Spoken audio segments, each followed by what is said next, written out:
우리가 이 고난 주간이 되면 대부분 십자가의 고난에 대해서 저희들이 묵상하고 함께 나누게 되는데, 오늘 본문에 보면 예수님께서 행하신 그 십자가의 그 고난, 십자가를 지고 죽으시는 이 모든 이유, 그 의미가 있다면 우리를 구원하기 위해서 이 땅 가운데 오셨고, 그것을 성취하기 위해서 자기 자신을 스스로 내어주셨다라고 성경은 말씀을 하고 있습니다. 빌라도가 사실은 자기가 생각해봐도 이 예수님을 십자가에 못 박는 것은 굉장히 부당하다 이렇게 생각했지만, 이 군중 심리에 의해서 밀란이 일어날까봐 그 두려움, 자기의 자리, 자기의 위치가 떨어질까봐 오는 이 두려움을 감당할 수 없으니까 그냥 떠밀리다시피 해서 본인의 의도와는 전혀 관계없이 예수를 십자가에 내어줄 수밖에 없는 이 지경에 이르게 된 것을 우리가 오늘 본문을 통해서 보면 알 수 있게 됩니다. 사실 예수님이 이 채찍에 맞으시고 고문을 당하실 때도 잠잠하셨고, 나는 억울하다, 너희가 왜 그러냐, 죄도 없는 나를 왜 그러냐, 이렇게 얼마든지 항변할 수 있는데도 불구하고 아무 말씀도 하지 않으셨죠. 그리고 결국은 십자가에 아주 비참할 만큼, 아주 무능할 만큼 아무런 힘도 능력도 없이 그 십자가에 달리실 때, 아마 이 제사장들이 예수를 십자가에 못 박아야 된다라고 말했던 모든 사람들과 그 뒤에서 그들을 조종했던 이 사단의 이 역사는 승리한 줄 알 것이에요. 그렇지만 잠시 후에 예수님은 그것이 영원한 죽음이 아니라 장사된 지 3일 만에 부활하심으로 말미암아 다시 그들의 머리를 밟게 되고 승리케 하시는 이 역사가 일어나게 된 줄로 믿습니다. 예수님은 그렇기 때문에 이 무기력한 것이 아니라 하나님께서 이 땅 가운데 보내신 당신의 이 목적, 이 사명을 위해서 순종하신 것을 우리가 볼 수 있습니다. 우리가 인생 가운데 얼마나 많은 고난과 역경의 시간들이 있습니까? 근데 이 고난과 역경을 우리가 어떻게 해결하느냐는 반복적인 습관이 될 수도 있다는 것이죠. 예를 들면 이 고난과 역경 가운데 우리가 이 하나님을 신뢰하고 이 성령의 도우심과 역사하심을 신뢰함으로 말미암아 직면하고 통과하면 그 다음에 고난과 역경이 와도 다른 대책을, 다른 대안을 세우지 않습니다. 그런데 다른 방법으로 이 고난과 역경을 극복해 나가면 다음에 고난과 역경이 올 때마다 동일한 반복으로 이 반복적인 이 방법을 동원해서 자기가 힘들지 않고 넘어갈 수 있는 이 방법을 찾게 되기 때문에, 사실은 우리가 이 신앙적으로 볼 때는 굉장히 연약한, 정말로 하나님에 대한 신뢰가 없는, 믿음이 없는 이런 삶을 연속적으로 살아갈 수밖에 없는 아주 나약한 그리스도인으로 전락하게 되는 것을 우리가 보게 됩니다. 예수님께서는 요한복음 10장 11절 나는 선한 목자예요. 선한 목자는 양들을 위하여 자기 목숨을 내어놓는다, 이렇게 말씀하고 있지 않습니까? 왜 양들을 위해서 자기 목숨을 내어놓는가? 그들을 사랑하고 그들을 지킬 수 있는 이 사명이 그들에게 있기 때문에 그런 것 아니겠습니까? 그러면서 요한복음 10장 17절로 18절에 보면 내 목숨은 다른 사람이 뺏어갈 수 있는 것이 아니라 내가 스스로 나의 목숨을 내어놓는다라고 말씀합니다. 그러면서 아버지께서 나를 사랑하시고 내가 아버지를 신뢰함으로 말미암아 자기의 목숨을 내어놓는다라고 말씀하고 있죠. 그러면서 하시는 말씀이 내가 생명을 내어놓는 것은 다시 생명을 얻을 수 있기 때문이다라고 분명히 요한복음 10장 17절로 18절에서는 말씀하고 있는 것이죠. 그렇기 때문에 내 생명을 누구도 뺏을 자가 없다라고 분명히 말씀하고 있습니다. 이것은 나가 스스로 내어놓는 것이다. 내가 십자가를 지는 것은 내가 죄가 있어서도 아니고 내가 무능력해서도 아니라 이것은 아버지께서 나를 이 땅 가운데 보내신 뜻이며 목적이며 사명이기 때문에 내가 이 일을 감당하기 위해서 아버지의 말씀 앞에 순종한다. 무엇 때문에? 죄로 죽어있는 너희의 영혼을 살리기 위해서 그렇다라고 주님은 지금 분명하게 말씀을 하고 있습니다. 그러면서 나는 나의 생명을 내어놓을 수도 있지만 내가 얻을 수도 있는 권세가 내게 있다, 이렇게 분명히 말씀을 하고 있습니다. 근데 이 권세가 어디로부터 왔는가? 하나님 아버지께로부터 왔다, 이렇게 주님은 말씀하고 있는 것이죠. 예수님이 고난당하시고 십자가에 달리신 것은 누구에 의해서 강요되거나 빼앗긴 것이 아니고 스스로를 내어주셨다라고 요한복음 10장은 말씀하고 있습니다. 예수를 십자가에 못 박을 때도 그들은 정말 어떻게 보면 아주 야비하고 잔머리를 굴리지 않습니까? 예수님을 중앙에 놓고 양쪽에 아주 흉악범죄자들을 놓았기 때문에 그들은 누가 보아도 십자가의 처형을 당해도 당연한 것이다, 이렇게 말할 수 있는 그 흉악범들을 배치했기 때문에 예수님이 어떤 분인지를 잘 모르는 사람들은 그냥 여사로 볼 때 저 사람도 저 흉악범 중에 하나구나, 이렇게 인식할 수 있도록 그렇게 한 모습을 볼 수 있게 되는 것이죠. 그래서 예수님의 그 양옆에 있던 사람 중에 하나가 이렇게 말하지 않습니까? 너가 정말 메시아냐? 네가 정말 하늘로부터 우리를 구하기 위해서 왔느냐? 그렇다면 너부터 한번 이 십자가에서 내려가고 그리고 우리도 자유케 하라, 이렇게 말합니다. 그때 한 사람이, 다른 사람이 그렇게 말하지 않습니까? 무슨 소리 하는 거냐? 너와 나는 흉악범이기 때문에 이 십자가의 처형을 당하는 것은 당연한 것이지만 이분은 죄가 없으시다. 그러면서 당신의 나라에 임할 때 나를 기억해 달라, 이렇게 말을 할 때 예수님께서 뭐라고 말씀합니까? 내가 오늘 나와 함께 낙원에 있으리라, 이렇게 말씀하고 있지 않습니까? 그래서 이 예수님께서 이 땅 가운데 오신 목적이 있다면 영원히 죽을 수밖에 없는 정말 흉악범죄자와 같은 우리의 죄를 완전하게 도말하기 위해서 이 땅 가운데 오셨고, 그것은 생명의 핏값인데 바로 그 생명의 핏값을 죄 없으신 성자 하나님, 성육신하신 그 하나님께서, 아들 하나님께서 우리를 위해서 십자가에 죽으신 줄로 믿습니다. 23절로 24절에 보니까 군인들이 예수를 십자가 못 박고 그의 옷을 넷으로나 각 하나씩 갖고 예수의 통으로 짠 속옷을 나누지 않고 제비뽑아 한 사람이 갖기로 했다라고 말씀하고 있지 않습니까?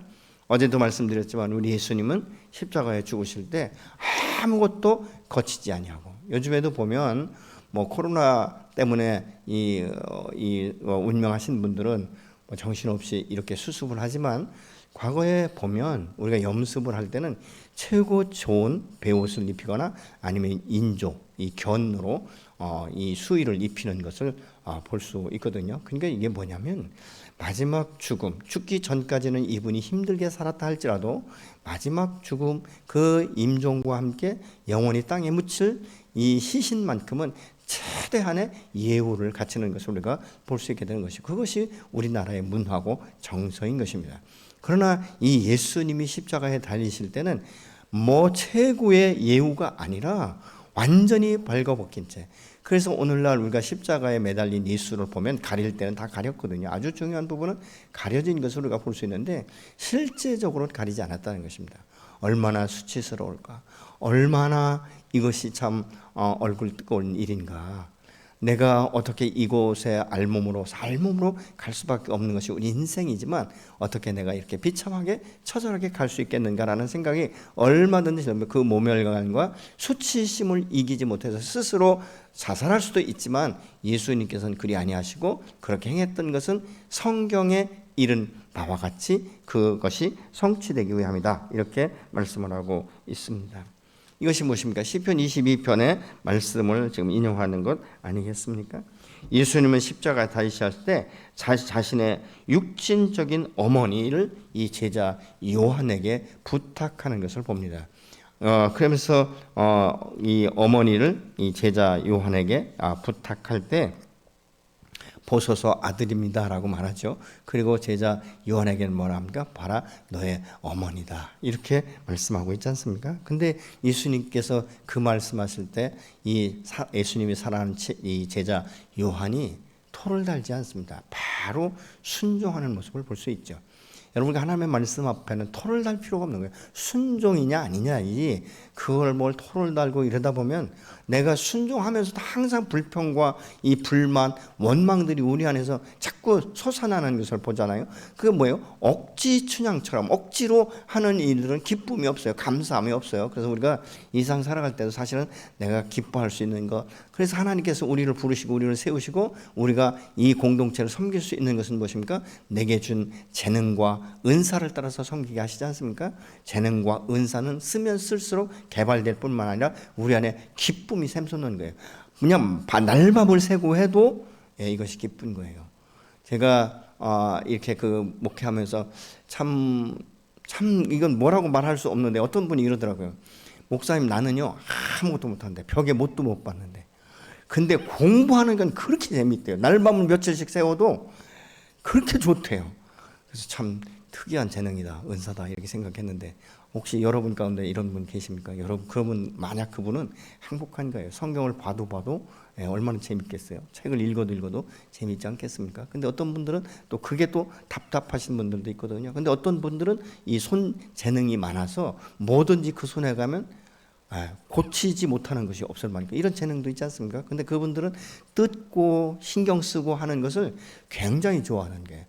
다시 재조립하고 이런 것들을 굉장히 좋아하지 않습니까? 여러분 우리 인생은 기쁨의 것들을 해야 돼요. 내가 할 수 있는 것, 내게 주신 재능과 은사를 계속적으로 개발해 나가고 이렇게 해야 되거든요. 근데 이 모든 재능과 은사는 나와 가족만을 위한 것이 아니라 나와 이웃을 위해서 믿음의 공동체로서 열방 가운데 쓰임 받을 수 있도록 하나님께서 저 여러분에게 최소한 한 가지 이상은 주신 줄로 믿습니다. 제가 이 소아시아, 이 터키의 성지 순례를 갔을 때 이 가이드의 이야기를 들으면 에베소 지역에 예수 침례 요한이 예수님의 사랑하는 요한이 제자 요한이 예수님의 어머니 마리아와 살았을 것으로 추정되는 이 집이 있어요. 그러면서 쭉 설명을 하는 것을 제가 들어본 적이 있습니다. 예수님이 십자가에 못 박혀 달리실 때 제자들이 다 떠났지만 예수님이 이 사랑하시던 제자 요한은 그 여인들과 함께 예수님 그 십자가 가까이에 있었던 것 같아요. 그렇기 때문에 육신의 어머니를 그에게 맡길 수 있지 않았겠습니까? 여러분 우리가 주님의 제자이면 사실 주님 곁을 떠나서는 살 수 없는 것이죠. 멀리 가면 갈수록 내 영적인 호흡이 끊겨지고 또 주님과의 친밀한 관계가 멀어지기 때문에 그렇습니다. 그래서 어떤 때는 우리의 삶 가운데 내가 예배가 자꾸 나태해지고 예배 가는 것이 자꾸 신경 쓰이고 이럴 때는 반대 정신을 가져야 되죠. 의도적으로라도 일어나서 주님 전에 나와서 예배드리고 말씀을 듣고 함께 믿음의 사람들끼리 함께 교제하고 그래서 서로 다시 북돋아 일으킬 수 있는 그래서 내가 시들어가는 영혼에 마치 물을 주듯이 그래서 또 단비를 내리듯이 이런 은혜의 자리에 나오는 것 이것이 바로 축복이고 은혜인 줄로 믿습니다. 이것이 계속적으로 우리가 멀어지기 시작하면 하나님과의 관계도 멀어지고 믿음의 사람들과의 관계도 멀어지면서 홀로 이렇게 우겨쌈을 당하는 경우가 참 많습니다. 그렇기 때문에 스스로 낙심하고 낙망하게 되는 것이죠.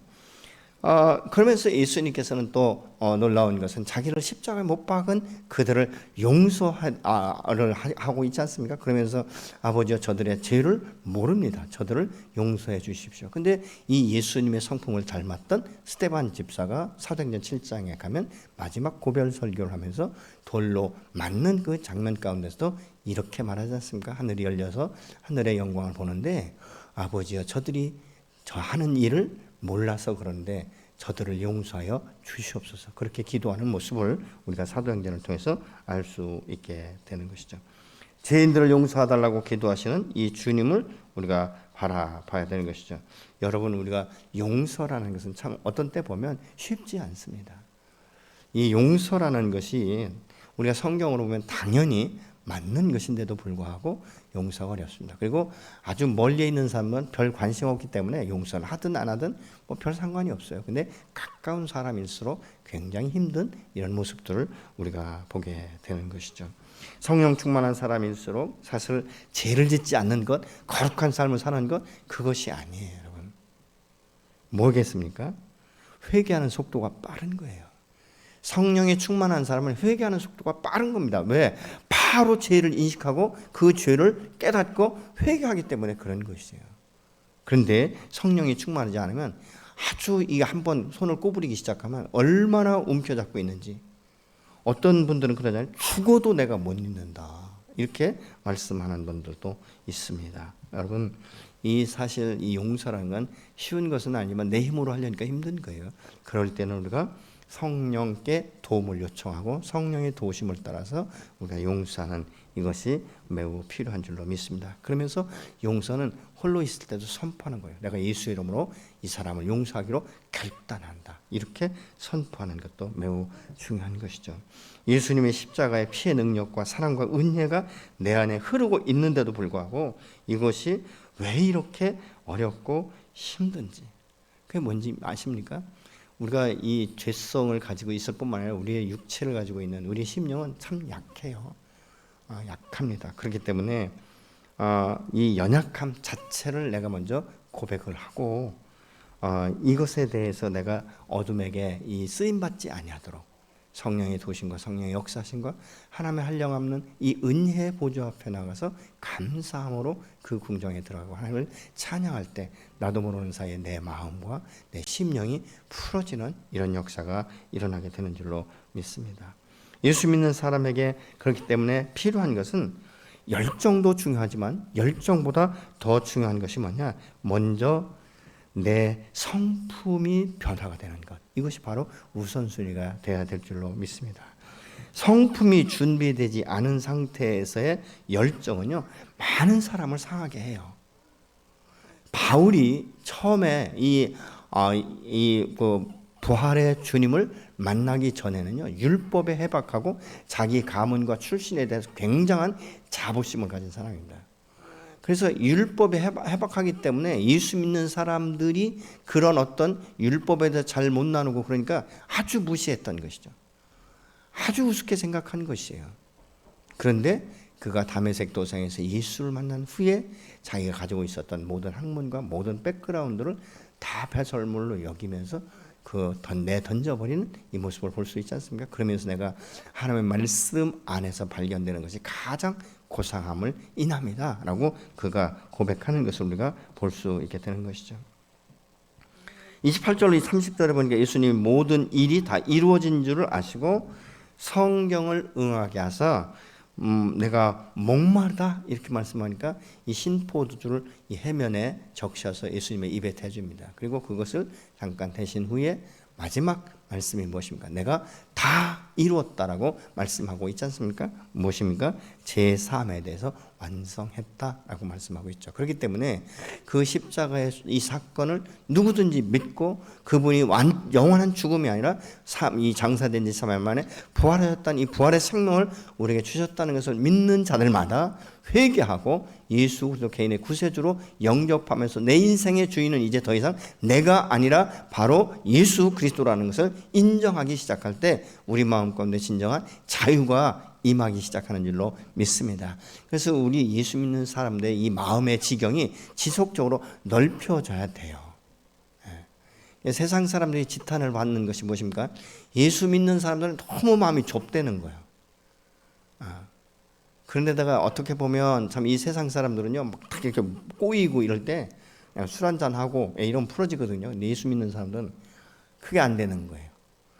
어떤 면에서 볼 땐 그렇다는 것이죠. 그래서 예수 믿는 사람은 아버지의 성품을 담기 위해서 수없이 기도하고 우리의 마음의 지경을 때로는 넓혀가는 작업이 저 여러분 안에 필요한 줄로 믿습니다. 처음에 이 마음의 지경을 넓히는 것이 왜 나만 그래야 되는가? 아니 저 사람은 변하지도 않는데 왜 나만 변화를 가져와야 되는가? 이런 마음들이 있을 수 있습니다. 그리고 자기가 잘못했으니까 잘못했다고 말을 해야 내가 용서를 하지, 이런 마음을 가질 수 있습니다. 그러나 하나님의 한량없는 은혜, 영원히 죽을 수밖에 없는 내가 어떻게 살았는가? 내가 무엇이건대 하나님이 나를 이처럼 사랑하셨는가? 내가 무엇이건대 당신의 아들의 생명을 아낌없이 내어주셨는가? 이런 은혜를 우리가 기억하기 시작하면 그래, 그럴 수도 있지. 그리고 또 한 가지는 옳고 그름의 논리를 따지는 것이 아니라 다르다는 것을 우리가 인지하고 인식하기 시작하면 우리의 마음의 지경이 계속적으로 넓혀지게 되는 줄로 믿습니다. 사람들은요, 자기가 생각을 다 옳다고 주장하기 때문에 그렇게 행동하는 거예요. 내가 생각하고 내가 행동이 틀리다라고 생각하면 그렇게 반복적으로 하겠습니까? 그럴 수밖에 없다라고 생각하는 거예요. 근데 다른 사람이 볼 때는 아니거든요. 객관적인 사실인가 아닌가를 봐야 되는데 객관적인 위치에서 내가 가서 서는 것이 너무 힘든 거예요. 왜? 내가 지는 것 같기 때문에, 내가 피해를 보는 것 같기 때문에 이런 일들이 우리의 삶 가운데 이루어질 수 있다는 것입니다. 그러나 예수 그리스도 안에 하나님의 사랑 안에서 우리가 계속적으로 그 안에 머물러 있는다면 우리의 삶의 지경은 오늘도 지속적으로 넓혀가야 될 줄로 믿습니다. 예수님의 이 죽음은 죽음의 이유가 있다면 죄인인 나를 구원하기 위해서 내 대신 십자가를 지시고 생명을 아낌없이 내어주신 것 아니겠습니까? 이 생명의 능력은 오늘도 내일도 아니 주님 오시는 그날까지 계속적으로 역사되는 줄로 믿습니다. 주님 오시는 그날까지 예수 믿고 구원받는 영생의 축복이 모든 인류에게 임하는 그날까지 믿음의 선배인 저와 여러분들은 생명의 복음을 증거하고 하나님의 한량없는 사랑을 흘려보내는 통로로서 우리의 삶의 지경과 통로를 넓혀가는 저와 여러분이 되시기를 예수님으로 축원합니다. 여러분, 예수 믿는 사람들은 그렇기 때문에 자꾸 통을 키워야 돼요. 그리고 뭐든지 없다라고 말하지 말고 좀 여유 있게 가능하게 좀 같은 어떤 뭐 돈이면 돈을 가지고도 좀 더 여유 있게 사용할 수 있도록, 오버해서는 안 되지만 여유 있게 사용할 수 있는 이런 방법들, 그래서 흘려보내고 채우고 흘려보내고 채우는 이런 것들을 통해서 하나님 아버지의 사랑이 이 땅 가운데 흘러갈 수 있어야 되지 않겠습니까? 때로는 예수님처럼 억울하지만 내가 십자가를 짊어질 수도 있는 이런 배려, 이런 어떤 소명, 이런 것들이 저와 여러분에 있어지기를 예수님으로 축복합니다. 예수님은 나로 인해서 당신의 몸을 찢으시고 당신의 생명을 아낌없이 내어주는 그 모든 피를 다 내어 쏟지 않았습니까? 그래서 예수의 그 보혈, 예수의 그 은혜로 말미암아 오늘도 우리가 영원한 생명을 얻고 구원받게 되는 줄로 믿습니다.